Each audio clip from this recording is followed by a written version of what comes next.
திங்கள்கிழமை காலையில சமையல் பண்ணணும்னாலே, என்ன சமையல் பண்ணலாம் அப்படின்னு சொல்லிட்டு குழப்பமாவே இருக்கும். எப்பவுமே அப்படிதான் இருக்கும். அதனால ரொம்ப ஈஸியான சாம்பார தான் நான் எப்பவுமே திங்கள்கிழமை காலையில வைப்பேன்.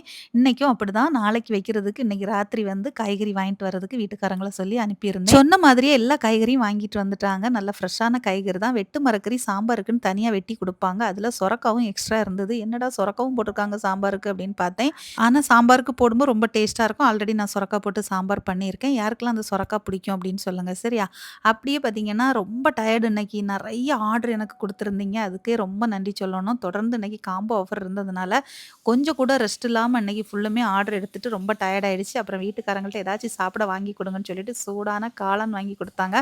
காளான் பொதுவா எனக்கு ரொம்ப பிடிக்குங்க. ஆனா வந்து ரொம்ப நாள் கழிச்சு தான் இன்னைக்கு சாப்பிடுறேன். ஒரு மாதிரி ஒரு ஆசை வந்துருச்சு இன்னைக்கு சாப்பிடுறதுக்கு. உடனே எனக்கு வாங்கி குடுத்துட்டாங்க. அதான் உட்காந்து சாப்பிடுறேன். யாருக்கெல்லாம் காளான் பிடிக்கும் அப்படிங்கிறத மறக்காம கமெண்ட் பண்ணுங்க. சரியா? பாய்.